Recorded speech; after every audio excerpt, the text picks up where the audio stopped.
खबरों का सिलसिला सरपट अंदाज में। सोनिया गांधी कांग्रेस शासित प्रदेशों के मुख्यमंत्रियों के साथ बैठक की। बैठक में सोनिया ने केंद्र से राज्य सरकारों को समय पर जीएसटी मिलने का मुद्दा उठाया। इस वर्चुअल मीटिंग में पश्चिम बंगाल की मुख्यमंत्री ममता बनर्जी ने सभी राज्यों को जेईई और नीट परीक्षा टालने सुप्रीम कोर्ट चलने की अपील की। बीजेपी नेता उमा भारती ने कांग्रेस के अंतरिम अध्यक्ष सोनिया गांधी को लेकर ट्वीट किया है। उमा भारती ने कहा है कि सोनिया गांधी एक अच्छी पत्नी, मां और अच्छी बहू रही है, लेकिन इन कारणों से वो भारत की नेता तो नहीं बन सकती। अपने ट्वीट में उमा भारती ने बताया है कि क्यों सोनिया गांधी भारत की नेता और प्रधानमंत्री नहीं बन सकी। पीएम केयर्स फंड से जुड़े सवालों के जवाब में पीएमओ ने नहीं दिए हैं। पीएम केयर्स फंड से जुड़ी याचिकाओं का रिकॉर्ड नहीं रखता। इसकी जानकारी खुद प्रधानमंत्री कार्यालय ने आरटीआई के जवाब में दी है। पीएमओ ने जवाब दिया कि औसतन हर रोज 32 आवेदन प्राप्त हो रहे हैं। पीएमओ ने कहा कि विशेष फॉर्मेट में मांगी गई जानकारी पीएमओ में नहीं रखी जाती। एक्टर सुशांत सिंह की गर्दन पर लटकने के साफ निशान थे। ऑक्टोपसी से जुड़े साक्ष्य से पता चला, लेकिन गले पर घातक फंदे के असर वाले कोई संकेत नहीं थे। 34 वर्षीय एक्टर की मौत खुदकुशी थी या हत्या, इसका सीबीआई जांच कर रही है। सुशांत के गर्दन में आकार का निशान एक बुनियादी संकेत है। गला घोटने की स्थिति में गर्दन के चारों ओर निशान बनता है। सुशांत केस में रिया के ड्रग्स कनेक्शन पर सुशांत की बहन ने सीबीआई को तुरंत संज्ञान लेने की बात कही है। एक्टर सुशांत सिंह राजपूत मामले की जांच में हर रोज नए खुलासे हो रहे हैं। रिया चक्रवर्ती की ड्रग्स चैट सामने आई है। इस पर सुशांत की बहन श्वेता सिंह कीर्ति ने ट्वीट करके सीबीआई से कार्रवाई की मांग की। महाराष्ट्र के रायगढ़ बिल्डिंग हादसे पर पुलिस ने बिल्डर समेत 5 के खिलाफ एफआईआर दर्ज की है। मुकदमे में इमारत के बिल्डर फारूक काजी, आर्किटेक्ट गौरव शाह, महाड़ नगर पालिका के कार्यकारी अधिकारी और बिल्डिंग इंस्पेक्टर को आरोपी बनाया गया है। सोमवार को 5 मंजिला इमारत गिरने से 11 लोगों की मौत हो चुकी है। डीआरएफ की 8 टीमें रेस्क्यू ऑपरेशन में जुटी है। जेईई नीट को लेकर नेशनल टेस्टिंग एजेंसी ने सितंबर में ही परीक्षा होने की बात कही है। जेईई की परीक्षा 1 से 6 सितंबर तक होगी, जबकि नीट की परीक्षा 13 सितंबर को आयोजित की जाएगी। छात्रों के विरोध के बावजूद नेशनल टेस्टिंग एजेंसी ने परीक्षा से संबंधित रूपरेखा रिलीज कर दी। बॉलीवुड एक्टर सोनू सूद ने ट्वीट कर कोरोना के खतरे को देखते हुए सरकार से नीट और जेईई एग्जाम स्थगित करने की मांग की है। सोनू ने कहा है कि कोविड-19 की स्थिति में हमें अत्यंत सावधानी बरतनी चाहिए, न कि स्टूडेंट्स की जिंदगी को खतरे में डालना चाहिए। सोनू सूद ने ट्वीट में कोविड-19 को ध्यान में रखते हुए परीक्षा को पोस्टपोन करने की अपील की है। बैंक फ्रॉड मामलों की वार्षिक रिपोर्ट जारी की गई है। इसमें आरबीआई ने बताया कि वित्त वर्ष 2019-20 में पिछले साल के मुकाबले बैंक फ्रॉड के मामलों में 28% की बढ़ोतरी हुई है। वर्ष 2019-20 में 2.25 लाख करोड़ के फर्जीवाड़े का खुलासा हुआ है। इस साल बैंक फर्जीवाड़े के 8,707 मामले दर्ज किए गए हैं। फर्जीवाड़े में 80% हिस्सेदारी सरकारी बैंकों की है। सुप्रीम कोर्ट ने 5 लोगों के साथ मुहर्रम जुलूस निकालने की इजाजत नहीं दी है। सुप्रीम कोर्ट ने याचिकाकर्ता से कहा कि मुहर्रम जुलूस पूरे देश में निकलेगा, इसलिए हर राज्य सरकार का पक्ष सुनना जरूरी है। याचिकाकर्ता ने सरकारी गाइडलाइन का पूरा ध्यान रखने की बात कही थी, जिस पर सुप्रीम कोर्ट ने कहा कि कोरोना हर साल नहीं होता। सुप्रीम कोर्ट में अगली सुनवाई सोमवार को होगी। बारामूला आतंकी हमले में शहीद राजगढ़ के जवान मनीष विश्वकर्मा का पार्थिव शरीर भोपाल पहुंचा। सीएम शिवराज ने जवान को श्रद्धांजलि दी। साथ ही सीएम शिवराज ने जवान के परिवार को 1 करोड़ की राशि और सरकारी नौकरी देने की बात कही। सीएम शिवराज ने भोपाल की मनु आभान टेकरी पर जल संशोधन संयंत्र का लोकार्पण किया। इस जल शोधन संयंत्र की क्षमता 50 MLD 70 करोड़ की लागत से वाटर फिल्टर प्लांट बनकर तैयार हुआ है। इससे 3.5 लाख लोगों को फायदा मिलेगा। ग्वालियर में कांग्रेस ने प्रेस कॉन्फ्रेंस करके ज्योतिरादित्य सिंधिया पर जमकर हमला बोला। कांग्रेस ने कहा है कि उन्हें उप मुख्यमंत्री के पद के लिए किसने ऑफर किया था। सिंधिया ने 50 लाख रुपए लेने का खंडन नहीं किया है। इस मौके पर डॉक्टर गोविंद सिंह, जयवर्धन सिंह, एनपी प्रजापति, सज्जन सिंह वर्मा भी मौजूद रहे। कांग्रेस ने आरोप लगाते हुए ज्योतिरादित्य सिंधिया को ब्लैकमेलर बताया। कहा कि वो पहले कमलनाथ सरकार को ब्लैकमेल कर रहे थे, अब बीजेपी को कर रहे हैं। उनके ग्वालियर आने पर वापस जाओ के नारे लगे थे। कांग्रेस ने आरोप लगाते हुए मध्य प्रदेश में ज्योतिरादित्य सिंधिया के चेहरे पर विधानसभा चुनाव नहीं लड़ा गया था। कमलनाथ के नेतृत्व में चुनाव हुआ था। यहाँ की जनता कांग्रेस के साथ है। गद्दारों के लिए यहाँ की जनता के दिल में कोई जगह नहीं। कांग्रेस ने बीजेपी के सदस्यता अभियान पर आरोप लगाते हुए कहा है कि 3 दिन बीजेपी का मेगा शो नहीं बल्कि चूहों का शो था। बीजेपी ने सदस्यता अभियान में कई लोगों ने नाम गलत लिखे हैं। सीएम घोषणावीर हैं, केवल भूमि पूजन करते हैं। मुरैना में कांग्रेस विधायक बैजनाथ कुशवाहा ने ज्योतिरादित्य सिंधिया पर हमला बोलते हुए कहा है कि सिंधिया के जाने से कांग्रेस को चंबल में कोई फर्क नहीं पड़ा है। बस 5% लोग हैं जो उनके साथ बीजेपी में गए हैं। वहीं कुशवाहा के आरोपों पर पूर्व विधायक रघुराज कंसाना ने कहा है कि कांग्रेस के पास अब कुछ कहने को नहीं है। छत्तीसगढ़ विधानसभा में मानसून सत्र के दूसरे दिन कोरोना का मुद्दा गूंजा है। प्रदेश के क्वारंटाइन सेंटर्स में मरीजों की मौत पर भी विपक्ष ने सवाल खड़े किए। विपक्ष के सवालों का स्वास्थ्य मंत्री टीएस सिंहदेव ने जवाब दिया। वहीं संसदीय सचिवों की नियुक्ति पर भी तीखी बहस देखने को मिली। लोरमी के वन ग्राम नवागांव दयाली में ग्रामीणों ने पीएमओ में पट्टा दिलाने की मांग की थी। ग्रामीणों को पट्टा वितरण करने का मामला लंबित होने के बाद भी वन विभाग के अधिकारी के द्वारा ग्रामीणों को जगह खाली करने कहा गया है। ग्रामीणों के द्वारा विरोध करने पर उन्हें झूठे केस में फंसाने की धमकी मिली है और इसी मामले को लेकर नवागांव दयाली के ग्रामीणों ने लोरमी एसडीएम को ज्ञापन सौंपा।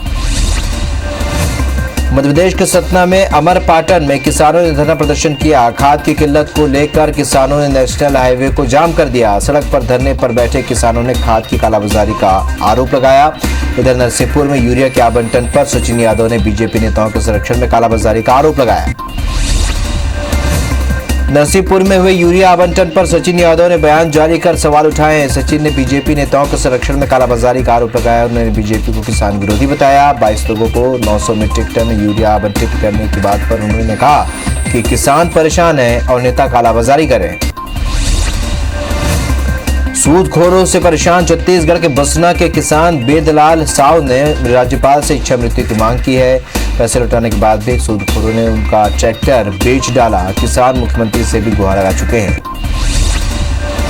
श्योपुर के विजयपुर तहसील में देर रात जनपद अध्यक्ष उर्मिला रावत के घर में घुसकर उसकी बेटी की जमकर पिटाई कर दी गई। दबंग पिटाई कर घर का दरवाजा लगाकर फरार हो गए। बाद में महिला अपने बेटे के साथ थाने पहुंची, जहां पुलिस ने देर रात मामला दर्ज कर महिला और उसके बेटे का मेडिकल करवाया। पुलिस ने तीनों आरोपियों की तलाश शुरू कर दी। कोरबा में डॉक्टर और सहकर्मी से मारपीट के विरोध में डॉक्टर्स आज हड़ताल पर हैं। शहर के निजी अस्पतालों के ओपीडी अभी भी बंद हैं। मामले में पुलिस की कार्रवाई पर सवाल उठने के बाद पुलिस ने एक आरोपी को गिरफ्तार कर लिया है। बलरामपुर में सामरी थाना क्षेत्र में 7 साल की मासूम से रेप की घटना हुई है। घर में काम करने वाले नौकर ने वारदात को अंजाम दिया। पीड़ित बच्ची को स्वास्थ्य केंद्र में भर्ती कराया गया है। नाबालिग से रेप के आरोपी को पुलिस ने गिरफ्तार कर लिया।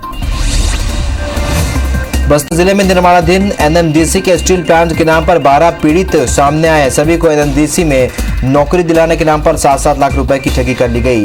नौकरी मिलने की आस में पीड़ित 3 सालों में आरोपी के चक्कर लगाते रहे, मगर तीनों शातिर आरोपी उन्हें घुमाते रहे। पीड़ित युवतियों ने मामले की एफआईआर कोतवाली थाने जगदलपुर में दर्ज कराई है। बलरामपुर जिले के वाड्राफ नगर के ग्राम पंचायत मेंढारी में वन विभाग की टीम ने सांभर के शिकार के 12 आरोपियों को गिरफ्तार किया है। आरोपियों ने सांभर को दौड़ाकर लाठी डंडे से मारकर उसका मांस खाने की तैयारी में थे। ऐसे में वन विभाग ने मुखबिर की सूचना पर छापा मारकर सांभर के मांस और उसके शरीर के अन्य हिस्सों को बरामद कर लिया। बड़वानी जिले के राजपुर में लोगों ने जमीन में कंपन महसूस किया। जोर की आवाज के साथ जमीन हिलने पर लोग घर से बाहर निकल गए। जमीन में कंपन क्यों हुई, इसकी क्या वजह है, स्पष्ट नहीं हो पाया, लेकिन राजपुर के कबीर नगर, सिद्धिविनायक कॉलोनी, टेमला मार्ग, पलसूद रोड के लोगों ने कंपन को महसूस किया। दुनिया भर में कोरोना के मामले बढ़कर 2 करोड़ 40 लाख के पार पहुंच गए हैं। वही कुल मौत का आंकड़ा 8,22,000 के पार पहुंच गया। अब तक दुनिया में 1 करोड़ 65 लाख से भी ज्यादा मरीज ठीक हुए हैं। एक दिन में 2.5 लाख नए मरीज मिले हैं। विश्व में अमेरिका, ब्राजील और भारत में सबसे ज्यादा मरीज सामने आए।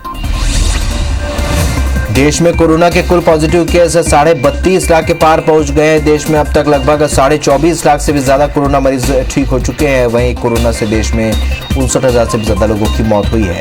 भारत में कोरोना के एक्टिव केस 7 लाख के पार पहुंच गए हैं। पिछले 24 घंटे में 66,000 से भी ज्यादा मरीज सामने आए।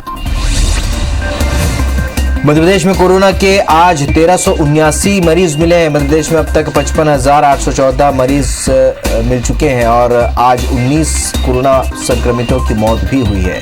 1266 कोरोना मरीजों की मौत अब तक हो चुकी है। वहीं अब तक 42,310 मरीज स्वस्थ हो चुके हैं। एक्टिव मरीजों की संख्या 12,225 पहुंच गई है। मध्य प्रदेश की राजधानी भोपाल में 162 नए कोरोना मरीज मिले हैं। इससे कुल आंकड़ा 9,703 पहुंच गया है। भोपाल में एक मौत से कुल आंकड़ा 265 हो गया है और अब तक भोपाल में 7,500 से भी ज्यादा मरीज ठीक हो चुके हैं। वहीं ग्वालियर में 24 घंटे में 143, जबलपुर में 140 मरीजों की रिपोर्ट पॉजिटिव आई। इंदौर में बीते 24 घंटे में 87 नए कोरोना मरीज मिलने से कुल संख्या 11,860 हो गई है। जिले में एक्टिव मरीजों की संख्या 3,199 पहुंच गई है। बीते 24 घंटे में 3 मौत से अब तक 371 मौत हो चुकी है। वहीं एक दिन में 202 मरीज स्वस्थ होने से अब तक 8,290 मरीज स्वस्थ हो चुके हैं। छत्तीसगढ़ में अब तक कोरोना का रिकॉर्ड टूटा है। प्रदेश में आज 1287 कोरोना मरीज मिले हैं और प्रदेश में एक्टिव मरीजों की संख्या 9,249 पहुंच गई है।